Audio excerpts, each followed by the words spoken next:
You're at the sports desk, everybody. Morgan Beard here, Johnny Lombardi to my right as always. And on tonight's show, well, what a perfect time for some weather cliches, eh, Johnny? Oh, yes, Morgan. The only thing colder than the temperature outside is LSU's two-game losing streak. Give me one more.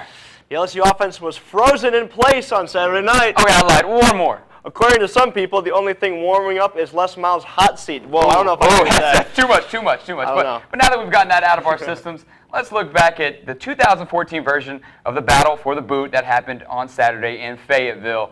And Johnny, right here, LSU coming off of the heartbreaking loss to Alabama a week ago. No one knew exactly how they would come to play, but right here, this is probably the biggest play of the game on offense, which is absolutely not saying anything, Johnny. Yeah, it's pretty pitiful if that's the biggest play of the game. Colby Delahoussaye, he was colder than cold. I don't even know what he was. Dry ice? What's colder than dry ice? I don't know. I thought we were done with the cliches, Johnny. Not anymore. Look at that. Another miss. LSU's offense just sputtered tonight. You know, the question always remains for LSU, what's going on with the offense? Right there, you see they're talking to him, wondering what's going on. Was it rushed? Was it him? No one really knows. We'll find out in the coming days. But LSU's defense on the night actually played pretty well considering the circumstances here. Christian Lagershire right there getting a sack on Brandon Allen. But the Arkansas offense did just enough. They matriculated down the field when they needed to, chipped away as the game progressed.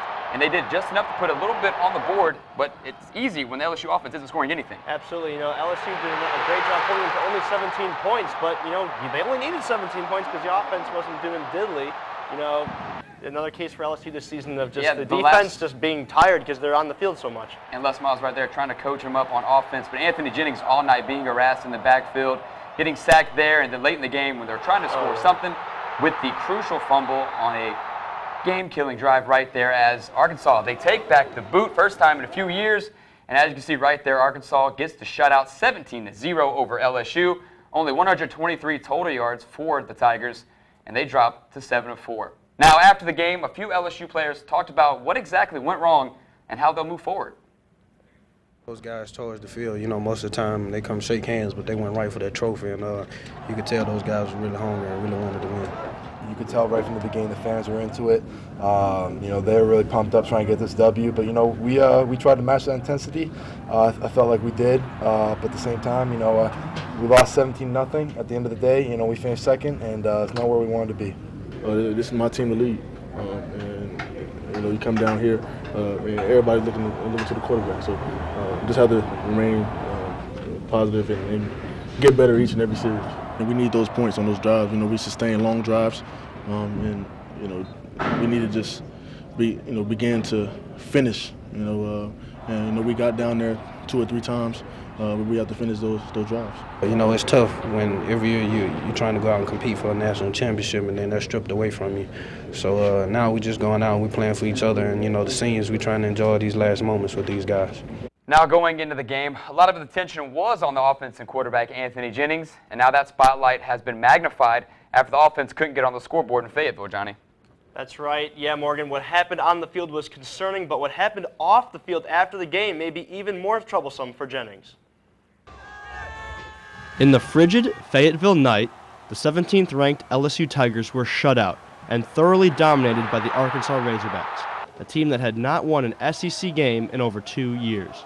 They know they're, you know, ready. You could tell right from the beginning the fans were into it. You know, they're really pumped up trying to get this W. But, you know, we tried to match that intensity. I felt like we did. But at the same time, you know, we lost 17-0 at the end of the day. You know, we finished second, and it's not where we wanted to be.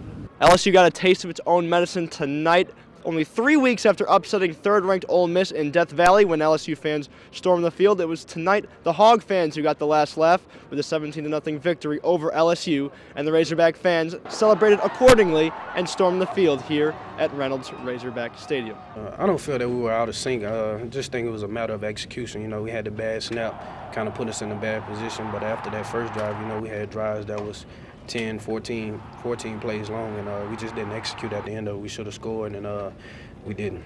The Tigers season looked back on track 3 weeks ago, but now following 2 straight brutal losses, the questions have begun to circle, once again about the offense and quarterback Anthony Jennings. I think that we just have to just go in and see what we did wrong in this game film, watch on this plane ride back, and I'll see what I can do better to help this team. I have to, you know, get everybody on the same page.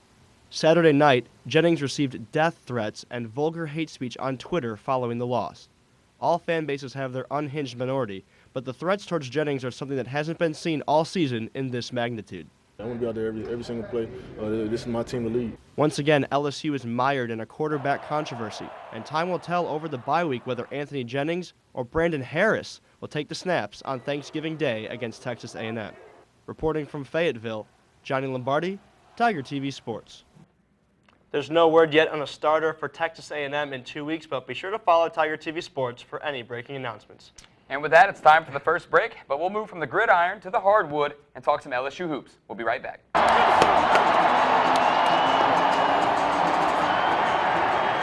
Welcome back to the show. As you can see, Taylor Curet is itching to get his airtime.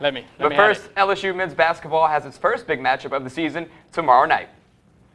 After defeating Gardner-Webb on Saturday 93-82, LSU now looks forward to a matchup against the Big 12 and Texas Tech Tuesday night.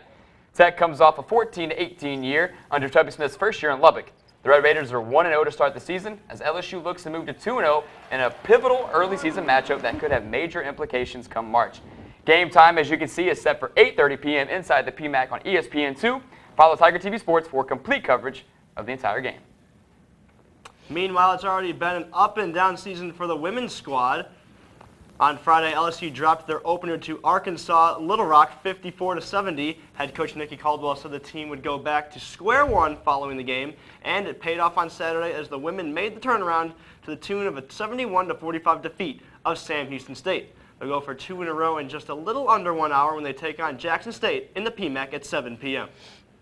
All right. Now to the part of the show people actually find entertaining. Okay. The cure-all for your sports needs, Taylor Curet. Wow. That was a very corny joke. Thank you, guys. Perhaps a reason for LSU's season-low 36 rushing yards against Arkansas was maybe due to the lack of running back Kenny Hilliard, who's been a chief part of that Tiger backfield. The senior suffered a season-ending shoulder injury in the Alabama game 2 weeks ago. And with some extra time off, we've noticed Hilliard being very active on social media. Which brings us to a segment we like to call Kenny's Thoughts.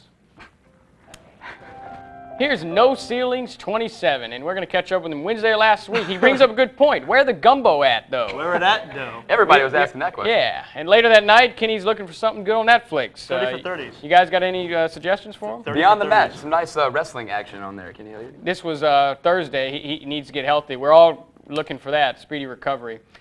Saturday, Waffle House Sound. He's looking for some waffles. I don't know if he wants to say sound good or sound bad. You spelled waffle wrong, too. He's ready to see his bros take on Arkansas, go to work. Sunday morning, he's got that church flow. I don't know what that means, but I need to get some flow. That man when I go knows to church. Jesus right there. That's what you know. LSU everywhere in the NFL. That's very true. 38 former Tigers in the NFL. She twerking. Another king observation I don't by think we Kenny. can talk about what he was talking about on that one. What's she twerking with? Rain gonna have me sleep, and that monsoon yesterday probably put everybody to sleep. Thank you, Kenny, for another round of your thoughts. We certainly wish you a speedy recovery. Get back out there. Yeah, Kenny, we really actually do wish you a speedy recovery, but most importantly, thanks to Taylor, you are always in my thoughts. I'll just let you know that. Well, that's kind of creepy. Okay, on that note, time for the last break. We'll be right back to close out the show. Welcome back to the show. Well, guys, as we all know, LSU was shut out on the weekend against Fayetteville, but there's also big news going elsewhere in the SEC. Johnny, what do you have for us? Well, Will Muschamp fired as head coach of the Florida Gators. He will coach the final 2 games of the season for Florida, their big end-of-season matchup against the Florida State Seminoles. So Muschamp out in Gainesville, something that kind of the writing has been on the wall for a while now. All right, now, guys, one thing from the game in Fayetteville that we do want to show. Taylor, you caught this on your camera. Oh, yes, I did. Uh-oh. What is this, Taylor? What's going on here? Oh, this band member seems to be texting. What's he saying? Mommy dearest, dinner's on the counter. Oh, hey, Mom, he's trying to find himself on TV like any normal self-respecting person, in the limelight might want to do. But he's texting his Tiger Band friend. Wow, they're pumped for the game. I guess they're not going to play neck during that one like they have it all year. Tiger Band, get it together. Who does he seem to be texting here? I think it's his girlfriend. Significant other? I think he's got 99 problems, and they're all... Arkansas friend? Oh, they're excited about the game. You know, when you score 0 points on offense, you probably have a little bit of downtime. So. Exactly. Maybe next game the band will be a little more active. Hopefully. Well, that's all the time we have tonight. Make sure to follow us on YouTube at LSU Newsbeat. Like us on Facebook at TTV Sports.